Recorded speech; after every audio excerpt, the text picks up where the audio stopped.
Yevgeny Prigozhin announced on the 25th of May that Wagner Group began handing over its positions in Bachmut to the Russian Ministry of Defense and claimed that Wagner will entirely withdraw from the city by the 1st of June. Now, the Institute for the Study of War released a retrospective on the battle for Bakhmut, saying that Russian year-long drive began as part of a theoretically sensible but overly ambitious operational effort, but ended as a purely symbolic gesture that cost tens of thousands of Russian casualties.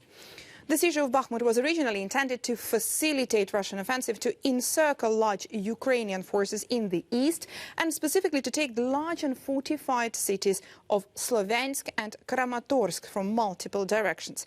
Bakhmut was not a primary Russian objective during the early phases of the war.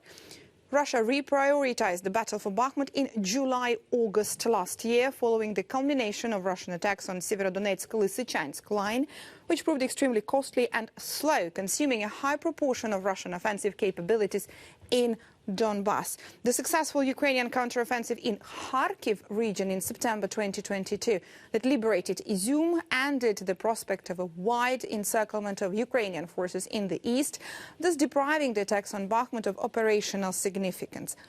Wagner mercenaries nevertheless intensified their offensives on Bakhmut and fully committed to the battle for Bakhmut in autumn 2022, likely to achieve informational and political rather than operational objectives. The Institute for the Study of War says it is not even clear that the Battle of Bakhmut is yet over.